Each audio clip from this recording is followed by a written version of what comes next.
प्यारे बच्चों, सुप्रभात। आज हम शुरू करेंगे पाठ नंबर 3, काले मेघा पानी दे का सार।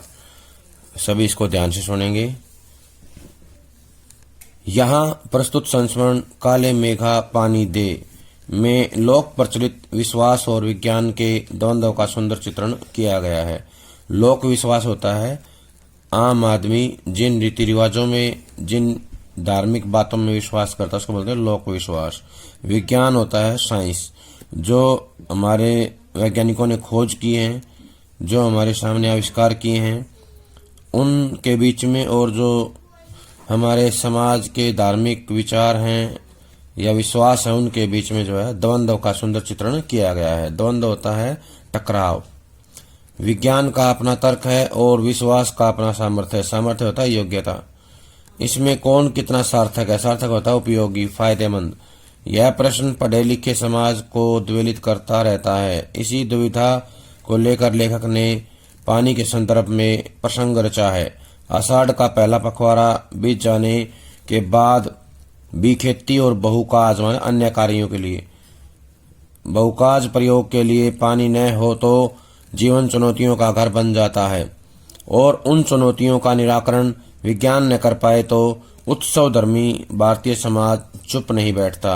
उत्सव धर्मी होता है त्योहारों को मानने वाला धर्म। ऐसे धर्म जिसमें त्योहारों की अधिकता हो वह किसी जुगाड़ में लग जाता है, परपंच रचता है। परपंच माने होता है अलग अलग प्रकार के कार्य करता है, और हर कीमत पर जीवित रहने के लिए अशिक्षा और बेबसी के भीतर से उपाय और काट की खोज करता है। लेखक ने अपने किशोर जीवन के इस संस्मरण में दिखलाया है कि अनावृष्टि दूर करने, अनावृष्टि होता है वर्षा का न होना, अनावृष्टि दूर करने के लिए गांव के बच्चों की इंद्रसेना द्वार द्वार पानी मांगते चलती है, और लेखक का तर्कशील किशोर मन भीषण सूखे में उसे पानी की निर्मम बर्बादी के रूप में देखता है। इसे किशोर मन का वितर्क नहीं, वैज्ञानिक तर्क ही कहना चाहिए।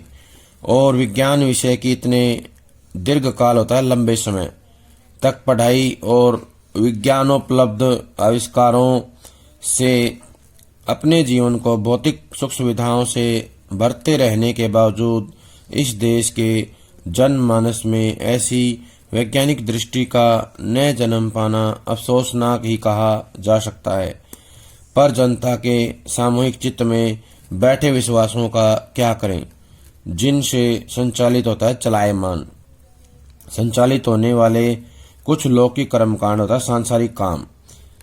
संस्कृति, मजहब और लिंग के आधार पर किसी समुदाय के लिए अपमानजनक हो तब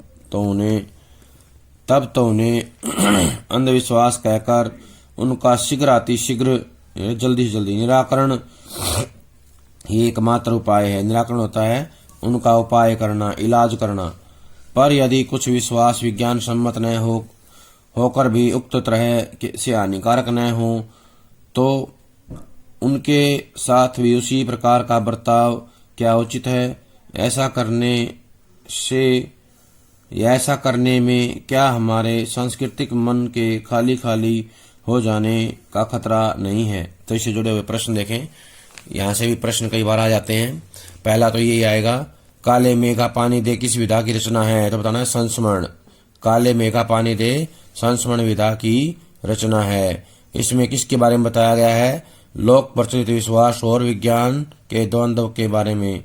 लोक प्रचलित विश्वास और विज्ञान के द्वंद्व के बारे में बताया गया है।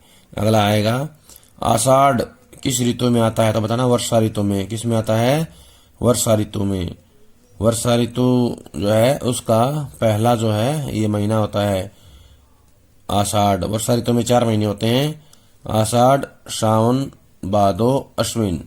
आषाढ़, सावन, भादो, अश्विन, ये 4 महीने इसमें आते हैं। अगला प्रश्न आ सकता है कि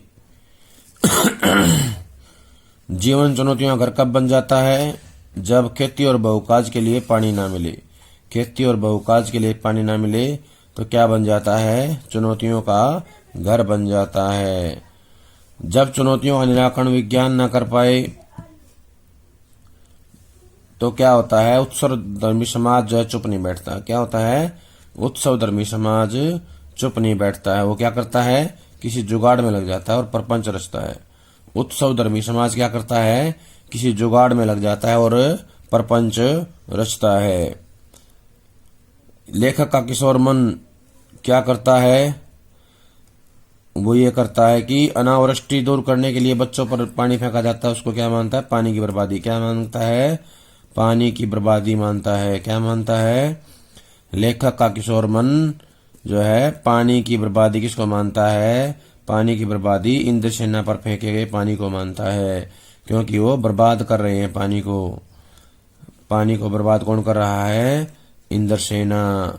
इंद्रसेना कौन है, इंद्र की ऐसी सेना है छोटे बच्चों की जो पानी मांगते हुए द्वार द्वार चलती है।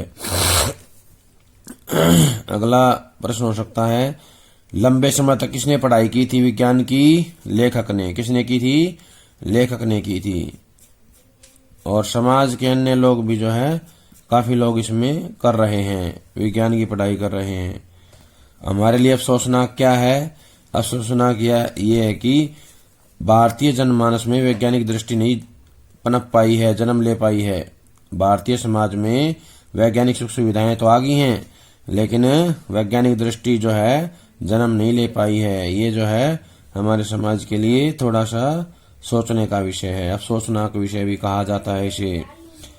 अगला प्रश्न आ सकता है कि ऐसे विश्वास जो हमारे समाज में किसी के लिए हानि नहीं पहुंचाते, किसी का नुकसान नहीं करते, तो क्या उनको भी जो है दूसरे विश्वासों की तरह जल्दी से जल्दी उपाय करके मिटा देना चाहिए?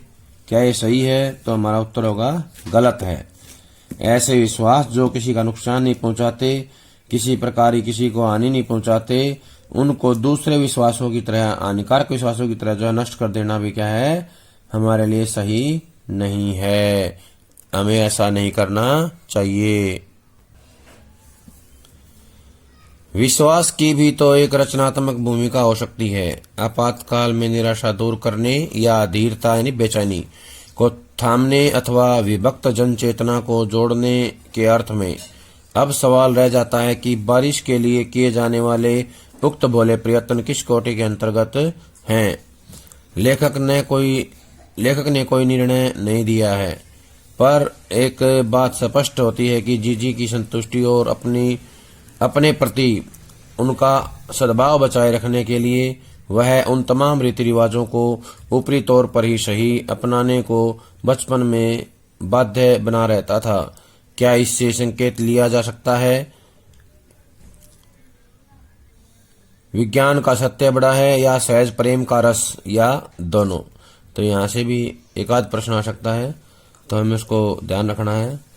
पहला तो यही आएगा कि जो निराशा दूर करनी है, आपातकाल में निराशा दूर करने या अधीरता को थामने या विभक्त चेतना को जोड़ने के अर्थ में हम जो है क्या कर सकते हैं, तो याद रखना है विश्वास की अहम भूमिका को लेकर के, यानी कि विश्वास की एक ऐसी भूमिका होती है, अहम भूमिका होती है, जो ये सब कार्य करती है। जैसे आपातकाल में निराशा दूर करना, अधीरता को थामना, विभक्त जनचेतना को जोड़ना, ये सब काम कौन करता है? विश्वास। विश्वास की आधारशिला पे ये चीजें संभव हो पाती हैं। अगला प्रश्न यह आ सकता है कि जो बारिश के लिए किए जाते हैं भोले प्रयत्न, वो किस कोटि में आते हैं? तो बताना है वो विश्वास की कोटि में आते हैं, लोक विश्वास या लोक प्रतीत विश्वास की कोटि में आते हैं, और उनके साथ हमें वैसा ही व्यवहार नहीं करना चाहिए जैसा हम अंधविश्वासों के प्रति करते हैं। अगला प्रश्न है कि तमाम रीति रिवाजों की खान कौन थी? बताना है लेखक की बहन। कौन थी? लेखक की बहन या जीजी। जीजी जो है तमाम रीति रिवाजों की खान थी। लेखक उनको मानता था, क्यों? क्योंकि उसकी बहन का विश्वास था कि उनके द्वारा किए गए धार्मिक कार्यों का या विश्वासों का पुण्य जो है उसके भाई को मिले, इसलिए लेखक जो है बाध्य बना रहता था। लेखक क्यों बाध्य बना रहता था? उसकी बहन का विश्वास था, इसलिए वो इन कामों को करता था। अब हम करेंगे धर्मवीर भारती के जीवन परिचय के बारे में। इनका जन्म सन 1926 में इलाहाबाद उत्तर प्रदेश में हुआ। रचनाएं हैं कनुप्रिया, 7 गीत वर्ष, ठंडा लोहा ये काव्य संग्रह हैं। बंद गली का आखिरी मकान कहानी संग्रह है। सूरज का 7वां घोड़ा गुनाहों का देवता उपन्यास है। अंधा युग गीति नाट्य है। पश्यंती कहनी एन कहनी मानव मूल्य और साहित्य ठेले पर हिमालय निबंध संग्रह है। प्रमुख सम्मान पद्मश्री, व्यास सम्मान एवं साहित्य कई अन्य राष्ट्रीय पुरस्कार भी इनको मिले हैं। सन 1997 में इनका निधन हो गया। सन 1997 में निधन हुआ। यहाँ से जो प्रश्न आएंगे उनको सभी सुनेंगे। पहला प्रश्न ये आएगा, धर्मवीर भारती का जन्म कब हुआ? 1926 में। सन 1926 में धर्मवीर भारती का जन्म हुआ। कहाँ हुआ? इलाहाबाद में। किस प्रदेश में हुआ? उत्तर प्रदेश में। रचनाएं पूछ लेगा। कनुप्रिया किस विधा की रचना है? बताना है कविता संग्रह। कनुप्रिया किस विधा की है? कविता संग्रह। अंधा युग कैसी रचना है? गीति नाट्य। कैसी रचना है? अंधा युग गीति नाट्य है। सूरज का 7वां घोड़ा कैसी रचना है? उपन्यास। कैसी रचना है? उपन्यास। गुनाहों का देवता कैसी है? उपन्यास विधा की रचना है। कैसी है? उपन्यास विधा की रचना है। निधन कब हुआ? तो बताना है 1997 में। निधन कब हुआ? 1997 में। सम्मान कौन से मिले हैं? पद्मश्री पुरस्कार, व्यास सम्मान एवं साहित्य कई अन्य राष्ट्रीय पुरस्कार। पद्मश्री, व्यास सम्मान एवं साहित्य कई अन्य राष्ट्रीय पुरस्कार इनको मिले हैं। तो अगला प्रश्न आएगा, गुनाहों का देवता एक ऐसा उपन्यास है जिसके द्वारा धर्मवीर भारती को लोकप्रियता मिली। प्रश्न ये भी आ सकता है कि धर्मवीर भारती लोकप्रिय किस रचना से हुए? गुनाहों का देवता। किस रचना से हुए? गुनाहों का देवता रचना से हुए जो हैं लोकप्रिय हुए। अगला प्रश्न आएगा, गुनाहों का देवता कैसी रचना है? एक सरस और भावप्रवण प्रेम कथा है। कैसी है? सरस और भावप्रवण प्रेम कथा है। सूरज का 7वां घोड़ा कैसी रचना है? तो बताना है इस रचना पर हिंदी में फिल्म बन चुकी है। कैसी रचना है? सूरज का 7वां घोड़ा एक ऐसी रचना है जिस पर हिंदी में फिल्म बन चुकी है। क्या बन चुकी है? हिंदी में फिल्म बन चुकी है। अंधा युग उनका एक गीति नाट्य है। क्या है? अंधा युग एक गीति नाट्य है। श्रेष्ठ गीति नाट्यों में आता है। और इसके अंदर क्या बताया गया है? इसमें जो है स्वतंत्रता के बाद गिरते हुए जीवन मूल्य, अनास्था, मोह भंग, विश्व युद्धों से उपजा हुआ डर और अमानवीयता की अभिव्यक्ति जो अंधा युग में हुई है। क्या हुई है? स्वतंत्रता के बाद गिरते हुए जीवन मूल्य, अनास्था, मोह भंग, विश्व युद्धों से उपजा हुआ डर और अमानवीयता की अभिव्यक्ति जो है अंधा युग में हुई है। अंधा युग में क्या हुआ है? ये सारी घटनाएं देखने को मिलती हैं। एक लंबे समय तक हिंदी की साप्ताहिक पत्रिका धर्मयुग जो फिलहाल बंद हो गई है उसके संपादक भी रहे हैं। धर्मवीर भारती जो हैं धर्मयुग पत्रिका के संपादक भी रहे हैं। और संपादक रहते रहते इन्होंने पत्रकारिता को सजा संवार कर एक मानक बनाया है। प्रश्न आएगा, पत्रकारिता को सजा संवार कर मानक किसने बनाया है? धर्मवीर भारती ने। पत्रकारिता का मानक जो है धर्मवीर भारती ने बनाया। गंभीर पत्रकारिता, हिंदी पत्रकारिता को सजा संवार कर गंभीर पत्रकारिता का एक मानक किसने बनाया है? धर्मवीर भारती ने। और धर्मवीर भारती किसके थे? ये संपादक धर्मयुग के। प्यारे बच्चों, ये था हमारा पाठ नंबर 3 का जीवन परिचय और सार के बारे में। जब तक अगली वीडियो आती है तब तक इसको सभी अच्छे से याद कर लें। सभी का बहुत बहुत धन्यवाद।